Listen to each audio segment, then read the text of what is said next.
I'm just going to say this from the jump, folks. This is so pathetic, and I need to explain why and rant a little bit if you'll allow me. So let's get into it, because I'm so sick of people applauding this faux activism like it actually does something, or like simply pointing out the obvious is some heroic endeavor that we should be like, oh yay, thank you, Justice Roberts. Justice John Roberts appears to be trying to put down his own abomination creation, Frankenstein monster. He's trying to put the cat back in the bag, to put whatever he took out of Pandora's box. But just like in Mary Shelley's famous Gothic novel, the damage has already been done. And while what Justice Roberts is trying to do is definitely necessary, he is the one who granted this dictator absolute immunity for presidential acts. So getting mad at Donald Trump for his lawlessness is kind of like Justice Roberts shitting his pants and then yelling at the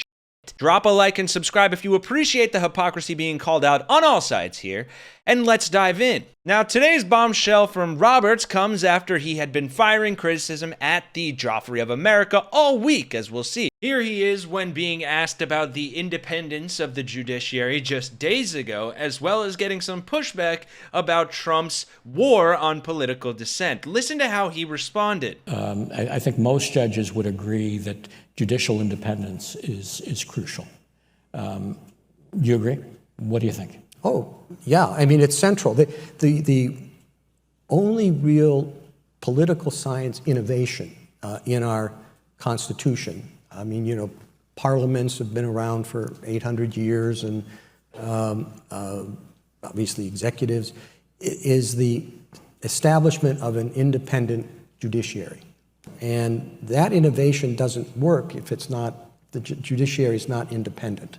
Its job is to obviously decide cases, but in the course of that, check the excesses of Congress or of the executive, and that does require a degree of independence.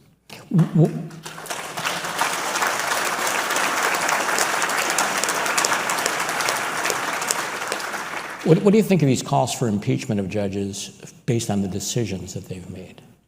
Well, I've already spoken to that, and you know, impeachment is not how you register disagreement with decisions. That's what you're for, right? That's what you're there for. That's what we're there for. Yeah. Now, I saw people whose names I will not mention that reported on that and said that he was declaring a war on Trump with those remarks. That sounds like Fox News to me, because what I saw there sounds about as strong a statement as something Chuck Schumer would say to stop Donald Trump. But whatever, people gotta get views. Anyway, I digress. Then tell me, Justice Roberts, bringing it back to him, if that's what you're there for, to stop the impeachment of judges, why were you not stopping the arrest of a judge or these heinous things that Trump supporters have been doing to judges? Family members of federal judges who have ruled against the Trump administration have faced increasing threats and harassment. Intimidating voicemails and emails singling out family members by name have flooded judges' chambers. Social media posts have targeted relatives. Pizzas have even been delivered to their homes by anonymous senders, a tactic meant to intimidate, signaling that strangers know where you live. Legal scholars fear the growing threats against judges' families could have a chilling effect on the judiciary. This tendency to go beyond criticism of the judge themselves and to mention family members, call them out, talk about them, and give information about where they may work or live, that really crosses a line. Yeah, and look, personally, I don't really like hyperbole in my reporting unless it's for comedic effect, so I'm just gonna call this what it is.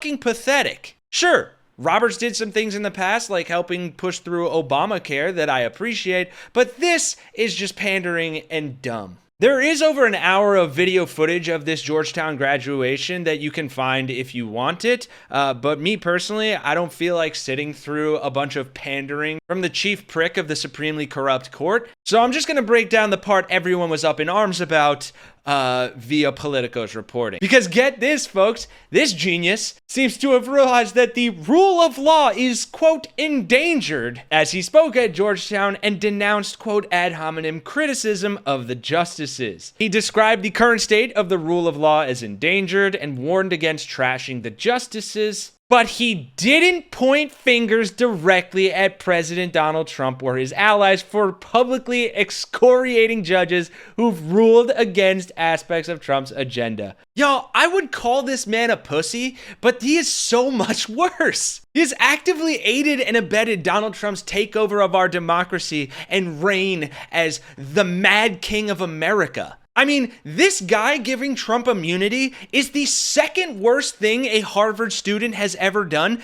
and that is only because Mark Zuckerberg created Facebook. And I was talking to Chip about this. I even saw comments where people were like, oh, you know, he helped push through Obamacare and give that back to Congress rather than shutting it down. I don't give a f. I can sit here and recognize that, yeah, that was a good thing. That was one good thing that Roberts did, and maybe he was a better judge in the past. But this man's been taking and giving straight L's. He helped overturn Roe v. Wade in the Dobbs case. And when I did my own research, I found this great article from TakeBackTheCourt.today. Chief Justice Roberts almost always votes to overturn precedent for partisan ends. Great read, highly recommend it. I'll throw it down in the comments down below because we don't have time to go over it. But you can see the disparity here. Even just in his most recent stuff, in the 2018 5-4 decisions, he overwhelmingly agreed with the right side of the court. And he's done so for almost 13 years. The only one who's sided with conservatives in most 5-4 decisions for 13 years above him was Alito. And let's be honest, that's not a surprise. So yeah, while I'm the slightest bit optimistic that he's calling out the fact that people want to excoriate and harass judges over their siding against Trump, I'm not just going to suddenly be his biggest cheerleader because he's done one little thing that has no meaning compared to what he's already wrought on our society writ large. Maybe this is the passion of youth, and maybe I'm misguided here. Please let me know in the comments. I don't think I am, but this is pathetic. This amounts to the same crap that I see Democrats doing, which is nothing. And it pisses me off to high heaven. And it's why the only real resistance is going to come from us, the people. Like that video we just made earlier, where all the Medicaid and Medicare recipients, the ones in wheelchairs, went to Congress today and actually stood up like real patriots and fought back for what they want and deserve and need. And until we all work up the balls to mobilize like those people, then we might as well just do what Roberts did and take a shit in our pants and start yelling at the shit. Sorry, not sorry. If you agree, drop a like on the video, subscribe to join our resistance here at Really American. Thank you to all of you who have done so far. We're gunning for 1 million. We're not taking any of this stupid crap and pretending like it's a good thing for clicks or clout or anything like that. We're reporting on the real news and what people really think about it. So let us know what you think. For Really American, I'm Kenny Hesse. I'll see you guys in the next one.